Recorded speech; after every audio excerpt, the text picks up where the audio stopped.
Okay, in the last video we touched briefly on snapping for the groin, for the bladder, for the solar plexus, and for the chin. Different variations, front leg, back leg. I'm not going to go through all of that now, but yeah, we're moving on to round kicks. So with round kicks, you want to use different points of contact depending on what you're hitting. So what you hit with is going to be largely determined by what you're hitting, the difference of durability between those two things.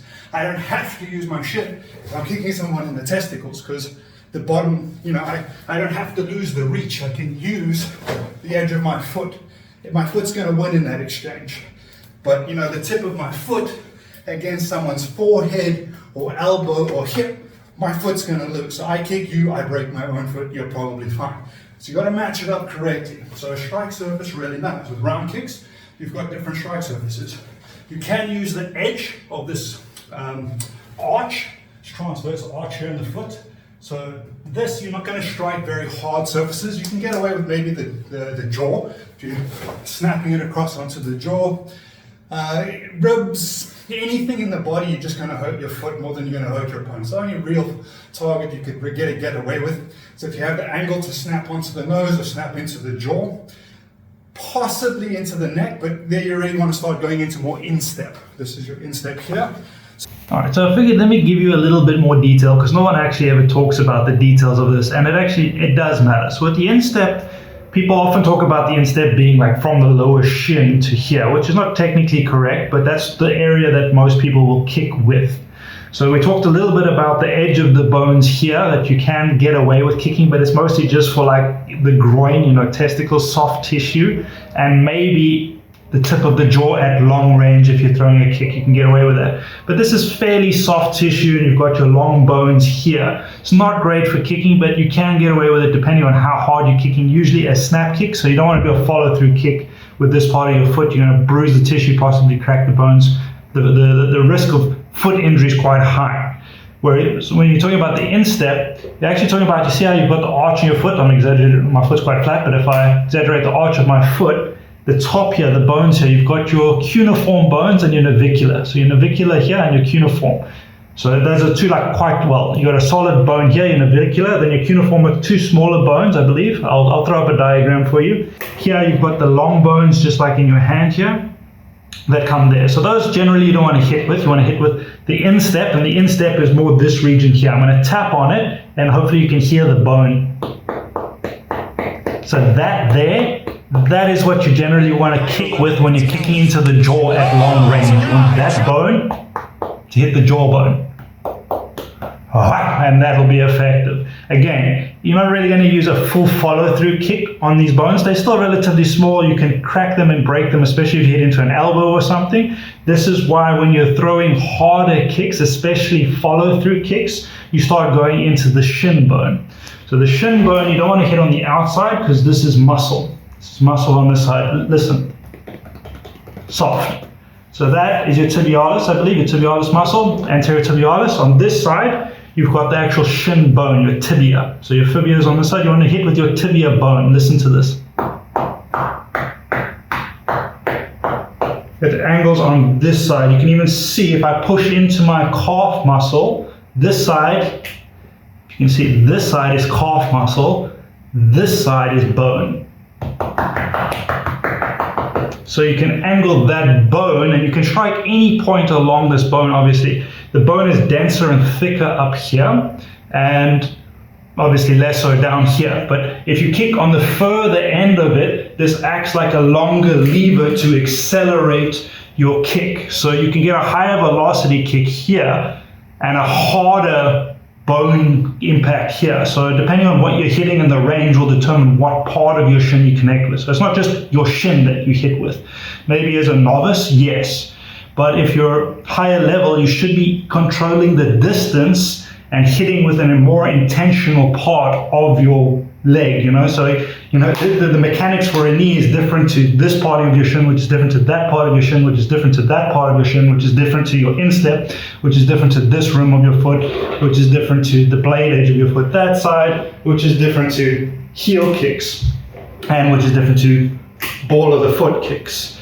Okay, so it's fairly long, but I felt the need to just give a little bit more contextual information there, because No one talks about this stuff. Like, well, not that I've seen it anywhere. People are just like, kick. Maybe they'll say, kick with this part, or kick with this shin, or kick with the ball of the foot. That's maybe 3 common instructions you'll get, which is basic stuff. Yes, okay, good starting point. But as you develop skill, you want to understand, the distance, the angles, how kicks come together in combinations, how to get your kicks in between your opponent's guard, how to set up kicks, and with all of that comes, you need to have a bit more intricacy, a little bit more sophistication in what part of your foot you're hitting with, because that's really going to matter when you start getting into, the adaptability in combat and having the right angle and contact surface for the job at hand, the task at hand. Okay, let me end that off there. So instep, you're looking to hook that onto the neck, and the force is going to come around. Boom. So to give you an example of what that might look like, so bringing the instep around, you're trying to catch the neck. Boom. So there's different methods of doing this. Some people glide. I'm not particularly fond of that. I like going a little bit more straight and then working it across. Okay. And you're going to aim with your knee is another thing. So you don't want to straighten out here, because if you see, if I bring my knee here and then straighten, my kick is only there. And if my target is here, it's only just going to touch the surface. I need to bring my knee across to cut into my target a little bit. So it's going to bring the knee across and snap. Okay, so if I'm hitting to the body, this is this horizontal strike at this height, probably going to target the floating or short ribs here. You don't want to hit with your foot. You don't really want to hit with your instep either. Here you want to start hitting with the end of your shin. At long range, you're going to hit with the bottom of your shin there into the ribs. If the guy steps in and you're kind of in boxing range already close, you can do a shortened variation of this, where you come up with the higher part of your shin, or you could even throw a knee, depending on how close. But at fairly close range, you can still whip this across and get a higher shin strike into the ribs. Boom. And that's fairly close. You can do it on both sides. Boom. You can get a step across. Boom. So you've got toes, instep, shin. Okay, so we've got a little bit of the strike surfaces.